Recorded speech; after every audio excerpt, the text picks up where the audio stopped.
Salut les gones, j'espère que vous allez bien. C'est la trêve, il n'y a pas de football de club, les mauvaises langues diront ouf, un peu de répit. J'ai voulu faire une émission un tout petit peu différente de d'habitude, avec quelqu'un que j'aime beaucoup, monsieur Alain Olliot, ancien joueur de l'OL durant 10 ans, formateur de renom, bref, quelqu'un qui a beaucoup compté pour l'OL. Et on s'est dit, est-ce que l'OL peut oui ou non finir en Ligue 2 ?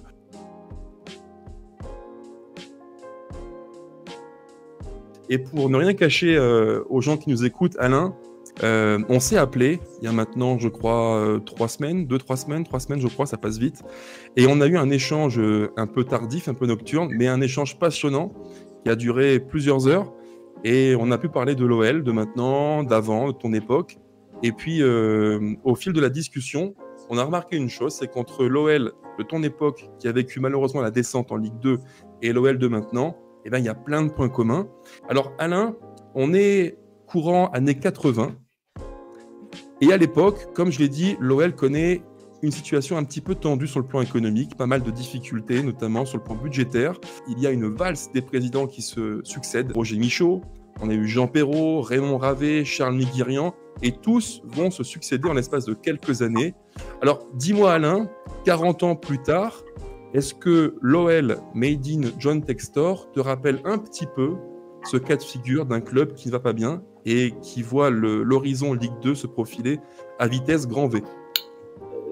Cette forme d'instabilité, elle a été orchestrée, j'ai envie de dire, parce que y a eu beaucoup trop de changements et elle était d'abord économique. L'année de la descente, on a fait 2 présidents et 2 entraîneurs dans la même année. Ouais. Il faut savoir que l'exercice a commencé avec Maurice Ravet, début de championnat avec Vladimir Kovacevic.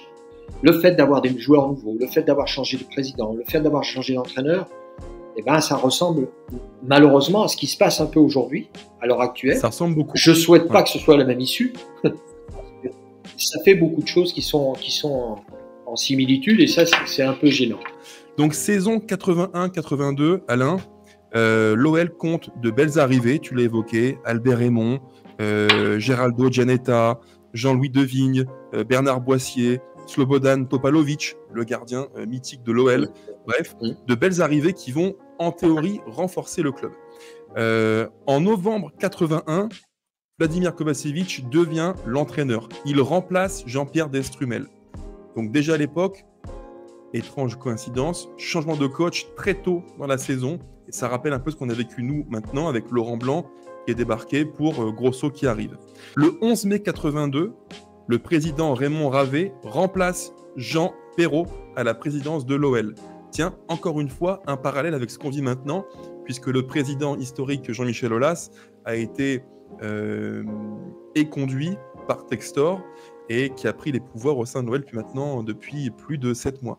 Donc là encore, un parallèle assez fort, je trouve. Qu'en penses-tu, Alain? Et est-ce que tu vois un parallèle entre ce que tu as vécu à l'époque et ce que l'OL de maintenant représente? Les années où Jean-Michel Aulas a pris le club et l'a fait prospérer et amené à la Champions League, il y avait un garant.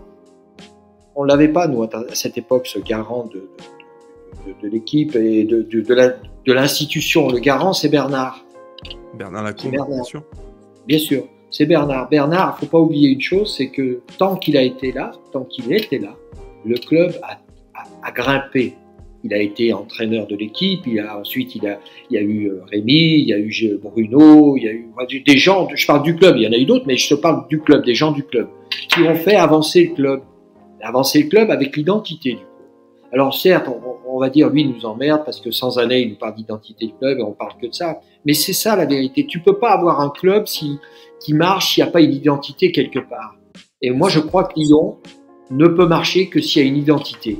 Tout à l'heure, je t'évoquais la saison 81-82. Je prolonge ce lent déclin de l'OL à l'époque en 83. Et je pense que tu vas t'en rappeler. On est le 13 janvier 83. Le 13 janvier, Charles Miguirian est nommé président de l'Olympique Lyonnais. Quelques jours plus tard, Fleury Dinalo, que tu connais bien aussi, quitte l'Olympique Lyonnais. Il était alors directeur sportif. Là encore, tu vas peut-être voir où je veux en venir, mais que de similitudes. On a eu pendant quelques temps, quelques mois, quelques petites années, Juninho qui était directeur sportif. Avant lui, Bernard a occupé la fonction aussi. On a un président qui est parti récemment. Là encore, des points communs assez troublants, je trouve. Je poursuis, écoute bien. Quelques jours plus tard, donc peu de temps après Fleury Dinalo, c'est Vladimir Kovačević qui quitte l'OL. Peu de temps après, tu l'as dit tout à l'heure, c'est Robert Herbin, stéphanois historique, qui rejoint l'Olympique Lyonnais. Donc le parallèle, encore une fois, Alain, pour moi, il est assez évident, assez simple à comprendre. On voit bien, quand un club est instable, quand un club connaît une valse des entraîneurs, des présidents, des gens qui font ce qu'est le club, et quand un club perd ses racines, malheureusement, j'ai un peu la tendance à dire que l'échec n'est jamais très loin. Écoute, c'est quand même assez hallucinant de retrouver ces similitudes aussi importantes entre cette époque et l'époque qu'on vit aujourd'hui. C'est quand même hallucinant. Ah oui. Beaucoup de suiveurs de l'OL disent aujourd'hui que dans ce club, il manque une fonction très particulière qui est préparateur mental, le coach mental. Parce qu'évidemment, tu sais mieux que moi, Alain, que quand on joue la relégation, les mécanismes psychologiques et mentaux ne sont pas les mêmes que lorsque tu joues le haut du tableau. C'est très différent. Tu chasses un but qui est très différent, qui n'est pas le même. Et là où quand tu joues le haut tableau, tu joues pour un but qui est prestigieux. Quand tu joues la relégation, tu sauves ta peau. Et tu veux sauver ta peau. C'est très différent, c'est pas le même but. Est-ce que tu as vu à l'époque se profiler la Ligue 2 ? Et est-ce qu'au sein du groupe, tu t'es dit, oh là, sur le plan mental, on n'y est pas, c'est très compliqué? Alors, c'est pas tout à fait comme ça qu'on le ressent. Enfin, en tout cas, ce que moi j'ai ressenti. C'est-à-dire que tu as toujours, si tu veux, le match qui arrive, tu penses que tu vas le gagner. Parce que tu dis, on va prendre ces 3 points, ça va nous permettre de sortir de la zone de relégation. Parce qu'on a flirté entre la zone de relégation durant cette année, pas mal. L'autre fois, on en a discuté, on était quand même pas si mal parti que ça. Puis après, ça s'est un peu, si tu veux, désagrégé. Mais on a flirté après avec cette ligne de flottaison. Et si tu veux, t'es pas dans le même état d'esprit. On a eu aucun. Alors, le fait de changer d'entraîneur, le fait. Ça améliore pas les choses. Ça, il faut arrêter ces conneries. Franchement. Je te dis franchement, il faut arrêter ces conneries. Parce toi, tu crois pas au levier, tu crois pas au levier mental lié au coach qui change? Tu crois pas, toi? Moi, je crois que la seule raison qui puisse, en tout cas, changer un entraîneur, c'est les joueurs.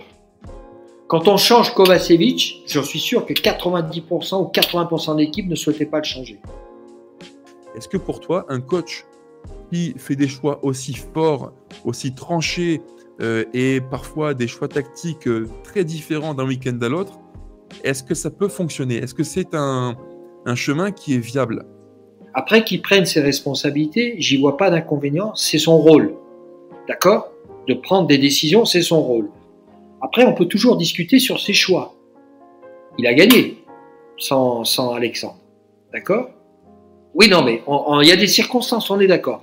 Moi, ce que je déplore, et encore une fois, j'ai pas dit qu'il avait raison ou tort, je dis que un garçon comme Lacazette, avec le passé qu'il a, avec la notoriété qu'il a, il doit jouer. Quand on est en période de crise comme l'OL maintenant, ou comme il y a 40 ans, comme tu l'as connu, et que la Ligue 2 te menace fortement, est-ce que les joueurs, est-ce que le vestiaire sont prêts à accepter tout, y compris que les logiques de statut soient mises en question, y compris que d'un week-end à l'autre, en tribune, c'est un tel, puis un tel qui ne jouera pas, ou que le coach change de composition quasiment tout le temps? Est-ce qu'on est prêt à ça? Et est-ce qu'on est naturellement armé pour un tel contexte de maintien en Ligue 1? Tu as 2 sortes de joueurs. Tu as le joueur qui va suivre et tu as le joueur qui va contester. Tu as des joueurs qui sont avec toi et tu dis, moi, je réduis mon groupe et tous ceux qui me posent problème, je les mets de côté et je finis avec le groupe la saison. C'est ce qu'il a fait, Alain. Tu l'as vu, ça? C'est ce qu'il a fait, c'est ce qu'il a dit. Il a dit que désormais, il savait avec qui il irait au bout. C'est une solution. D'accord? Ça peut être une solution. On est d'accord. La deuxième solution, c'est de se dire, moi, les joueurs qui suivent, c'est des joueurs qui vont pas me poser de problème. Donc ceux-là, je les laisse dans l'équipe. Je sais que je peux les sortir et les rentrer. Par contre, ceux qui me contestent, je les prends, je les mets devant leur responsabilité et ils jouent. On est un peu en mission commando. Et quand tu es en mission commando, il n'y a pas de la place pour les égos, malheureusement. C'est tout le monde dans le même but et il faut se maintenir. Et peu importe les moyens, en fait. Tu as totalement raison. C'est-à-dire qu'on n'est pas dans une situation de priorité, on est dans une situation d'urgence. Tout à fait. Complètement différent. Donc ça veut dire que malheureusement, quand tu es dans une situation d'urgence, tu fais des choix. Et les choix, ils peuvent s'avérer bien ou ils peuvent s'avérer mal. Parce que la situation d'urgence, c'est jamais une bonne situation. J'ai un nom en tête. Je pense que tu l'as presque deviné, Alain. C'est Ryan Cherki, qui a beaucoup de mal à se configurer à ce que demande Grosso. C'est, je pense, c'est peut-être la victime numéro 1 de l'arrivée du coach Grosso. Parce qu'un coup, c'est le banc, un coup, c'est hors du groupe, un coup, c'est un poste qui n'est pas apparemment le sien. Qu'est-ce qu'on fait d'un joueur qui a du mal à se conformer à ce que demande le coach dans des temps aussi difficiles? Est-ce qu'on l'écarte? Qu'est-ce qu'on en fait? Écoute, le cas Ryan Cherki, encore une fois, on n'est pas dans les vestiaires, on ne sait pas ce qui s'est passé, on ne sait pas pourquoi, on sait simplement que la conséquence, c'est qu'il est sur le banc ou qu'il n'y est pas. D'accord. Je crois que le cas Ryan Cherki est malheureusement un cas qui est triste parce qu'on sait que c'est un très bon joueur, on sait qu'il a du talent, mais encore une fois, les valeurs qu'on lui a inculquées peut-être en dessous ne sont pas celles qui sont requises pour être au haut niveau. Et on se retrouve avec un joueur qui a extrêmement de qualité, qui peut être, mais qui aujourd'hui n'est pas prêt sur le plan mental peut-être pour pouvoir exprimer ça. Et parce que on l'a pas non plus, je vais dire entre parenthèses, éduqué pour ça. Et voilà. Et c'est le profil du joueur où malheureusement, on est en train de gâcher ce joueur-là. On est en train. Alors peut-être qu'il va peut-être partir, Ryan, parce qu'il a de la qualité, il va trouver sûrement un club, et peut-être qu'il sera bon. Et sûrement, j'y crois parce qu'il est bon. Mais on n'a pas su encore une fois former ce joueur, si que mentalement on ne lui a pas donné les outils pour pouvoir répondre à ça. Je crois que depuis que Lyon n'est plus en Champions League, il y a eu quand même une détérioration malheureusement, tu as été obligé de faire rentrer peut-être des jeunes, aller chercher. Il y a eu trop de mouvements pour moi. Quand tu as trop de mouvements, c'est jamais bon signe. Qu'est-ce qui va se passer à un moment si tu joues pas la Champions League? Tu vas être obligé de te séparer de tes meilleurs joueurs. Ça, c'est évident. C'est inéluctable. C'est inéluctable parce que quand tu as une proposition pour Barcola à Paris, comment tu peux garder un jeune alors qu'à Paris, il va gagner 3 ou 4 fois plus que ce qu'il gagne à Lyon? Déjà, ouais. Et il va avoir un projet sportif, il va jouer la Champions League. À Lyon, tu la joues pas. Comment on peut en vouloir au petit Barcola? On peut pas en vouloir. C'est que le club est pas à la hauteur, il peut pas lui proposer ce que lui propose Paris. Tu vois, si je prends ma casquette de supporter et que je la retire, et que je suis vraiment objectif, oui, quand tu es un gamin de 20 ans, il a 20 ans, donc il a grandi avec l'époque Ibrahimovic, Pastore, Thiago Motta, etc. Donc il a connu et il a grandi avec le PSG vainqueur, le PSG mode Qatar. Pour un gamin de 20 ans, quand Paris arrive, t'appelles, t'as le coach du PSG qui t'appelle, qui te dit écoute, je te veux, tu vas faire x4, x5 sur le salaire. Effectivement, quand t'es un gamin, je peux comprendre que les jambes tremblent et que le cerveau cogite beaucoup. Ça, c'est évident. Maintenant, quand tu remets la casquette supporter OL, ça fait mal. Moi, je te cache pas que beaucoup lui en ont voulu à Barcola. J'en ai aussi voulu parce que je suis un fan de l'OL et que ça me fait mal au cœur. Mais le pire pour moi, c'est pas tant qu'il parte, parce que partir quand t'as pas un projet sportif qui est valable, moi je l'entends. Il a une carrière à mener, il est ambitieux et c'est tout à fait normal. Mais quand tu pars de l'OL pour un club français, moi il y a un truc qui me dérange. Tu vois, il y a ce côté presque on se soumet à la force du PSG et on admet qu'en fait on est maintenant en France un club de second rang. Ça me dérange beaucoup. Tu vois. Mika, on est dans un club de second rang aujourd'hui. Bien sûr, Alain. Bien sûr. Mais qu'est-ce que tu veux? Moi, ce que je dis aux supporters, si j'ai un mot à leur dire, je dis, faut pas en vouloir aux jeunes, faut en vouloir aux dirigeants. C'est eux qui ont influé cette politique Le club se retrouve aujourd'hui dans cette situation, même si c'est les joueurs qui jouent. Mais les joueurs qui jouent, c'est qui les fait venir? Bien sûr. Et c'est dur à entendre pour nous, hein. Ça fait mal de le dire. Moi, ça m'arrache le cœur. Mais un gamin qui est formé à l'OL, aujourd'hui, il a 19-20 ans, le projet qu'on lui vend, c'est sois bon, tu es estampillé formation OL, donc qualité, sois bon, joue en équipe pro, fais 5, 6 mois corrects, voire 1 an, et tu verras, tu auras des clubs qui vont venir pour toi. Et moi, je pense que c'est le projet qu'on leur vend, malheureusement. Et à force de leur dire et de leur montrer que à la moindre bonne performance, tout de suite, tu as Paris, Leipzig, Milan, Manchester qui vient, c'est fini en fait. Et une fois que tu as commencé dans cet engrenage-là, pour moi, c'est cuit. Parce que tous les gamins qui vont suivre vont prendre Barcola comme exemple. Je suis d'accord. Ce que tu dis. La seule chose que je voudrais ajouter, c'est que d'une part, Barcola ou autre, est-ce que au niveau de la formation, on leur a donné cette identité? Est-ce qu'on leur a, les gens l'ont, parce que nous, on était imprégnés par ça. Est-ce qu'on a transmis tout à fait ça? Après, Barcola, si le club est en Champions League, il part pas. Oui, ça c'est vrai, il faut le dire. Il part pas. C'est sûr. Il part pas. Aujourd'hui, on n'a pas le choix à Lyon. Comme tu l'as dit, et malheureusement, on est dans une équipe de seconde zone. Ah oui. Nos meilleurs partent. Ça, c'est dur. Mais c'est très dur parce que on n'a pas su faire ce virage à un moment. Le virage qu'on a fait à un moment n'a pas été bon. Et on se retrouve dans cette situation-là parce qu'on a mal négocié ce virage. Et le virage, c'est pour moi l'identité qu'on a diluée complètement. Quel regard toi tu portes sur John Textor qui est arrivé, qui a racheté le club et on voit bien qu'il n'est pas très présent, il n'est pas souvent là et même pire que ça, moi c'est un point que je déplore fortement, il est plus passionné par le Brésil et Botafogo que par l'OL, qui lui a coûté quand même extrêmement cher. On parle d'un club qu'il a acheté 500 millions avec une dette à plus de 300 millions d'euros, donc en tout quasiment 800 et quelques millions. Et pour autant, j'ai pas le sentiment qu'il soit très présent et qu'il n'ait pas, tu sais, l'amour du club. Ce que tu l'as évoqué, l'amour, le fameux amour du club. Moi, je trouve qu'il ne l'a pas, John Textor. Je ne ressens pas en lui le côté, tu sais, attaché à l'OL et passionné que beaucoup avant lui avaient. Est-ce que pour toi, ça, c'est viable? Est-ce que pour toi, un président, quelqu'un qui détient un club, peut gérer ce club sans un minimum d'attache, de présence dans la structure qu'il dirige? Est-ce que c'est possible, Alain? Ou est-ce qu'avec Textor et ce détachement, on va dans le mur?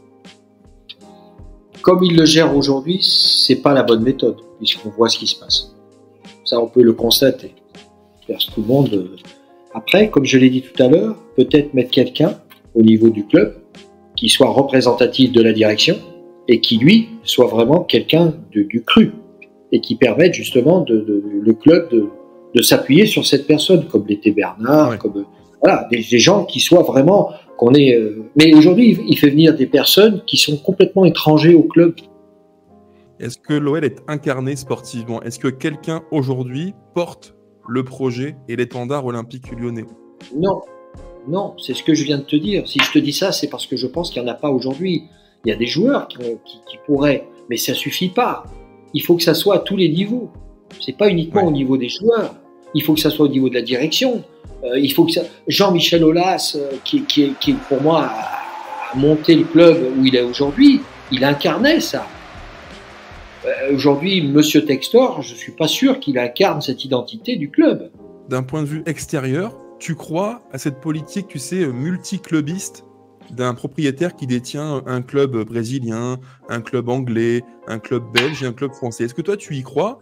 Est-ce que pour toi, c'est possible aujourd'hui de diriger 4 clubs en même temps à 10, 15 000 km d'intervalle? Est-ce que tu y crois? Est-ce que c'est possible? Pour moi, ça peut l'être à partir du moment où tu as à l'intérieur du club quelqu'un qui représente le club. D'accord.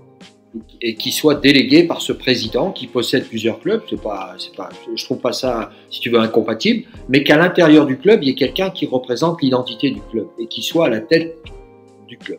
Enfin, moi, je trouve qu'il n'y a pas d'âme, il manque cette identité. Pour moi, elle est importante. Et elle n'existe pas, ou elle n'existe plus, ou pas assez, comme tu veux, on peut interpréter comme on peut. là, tu as dû le voir, je pense, Alain, on évoque depuis quelques jours un éventuel retour de Juninho, qui serait non pas directeur sportif, mais conseiller de John Textor. T'en penses quoi, toi? Tu valides la possibilité? Ça te paraît intéressant? Un homme, c'est pas suffisant, Mika. Ah. Juninho, il va venir. Moi, il aime le club, c'est sûr. Moi, je l'ai côtoyé. Et je sais qu'il aime le club. Comme tous ceux que j'ai pu côtoyer à un moment, il y a beaucoup qui aimaient le club. Lui, il aime le club. Mais tout seul, qu'est-ce que tu veux qu'il fasse? Dis-moi, qu'est-ce que tu veux qu'il fasse? Il faut qu'il vienne avec une équipe qui aime le club. D'accord? Et que là, on puisse avoir quelque chose qui transpire, si tu veux, ce club, qu'on retrouve certaines vertus qu'on a perdues, certaines valeurs qu'on a perdues au niveau identitaire. Voilà, et Juninho peut incarner ça, mais tout seul, il ne pourra pas le faire. Je ne te cache pas que ça me partage en deux sentiments. D'un côté, je suis heureux parce que je pense que Juni connaît le foot sur le bout des doigts. J'en suis intimement convaincu. Mais par contre, la presse évoque comment dire, un emploi non pas à temps plein, mais à temps partiel. Il serait un petit peu à Lyon, une semaine par mois, et le reste au Brésil. Moi, ce côté-là, tu vois, me déplaît un petit peu et je suis très partagé. Je pense comme toi qu'à l'OL, il faut des gens qui aiment le club et qui sont présents tout le temps, du lundi au dimanche, très tard le soir, et présents à temps plein, parce que le foot, c'est chronophage, ça prend un temps monstrueux, et quand tu n'es pas à fond sur un projet, ça me paraît un petit peu difficile de l'incarner. Est-ce que pour toi, il peut être malgré tout l'homme de la situation, Juni?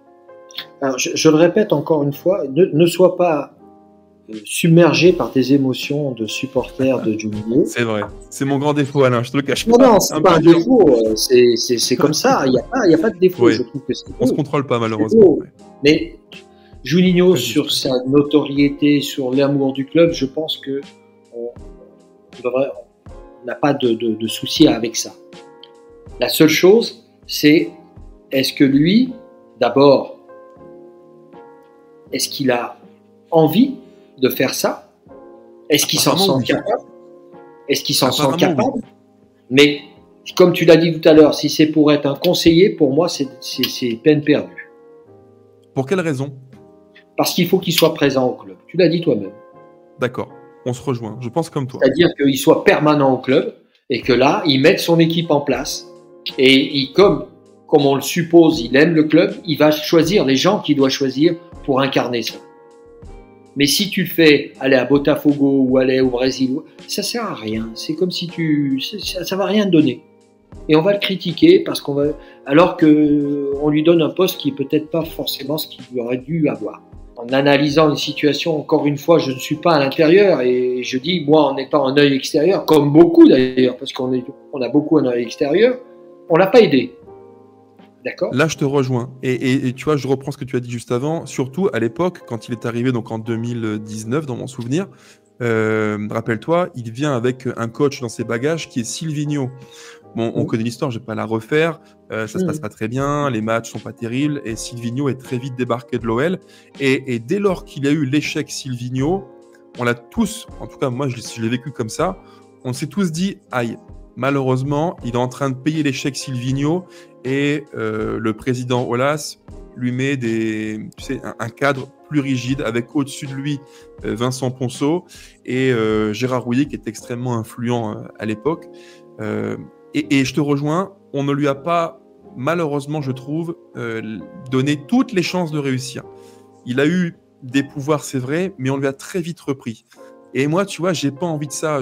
Si jamais il doit revenir à l'OL, et je le souhaite parce que je l'aime infiniment, en tant qu'être humain, je veux dire, pas en tant que joueur pour le coup. Tu vois, je t'ai écouté, Alain, en tant qu'être humain, parce que c'est un bon gars, vraiment, c'est un chic type.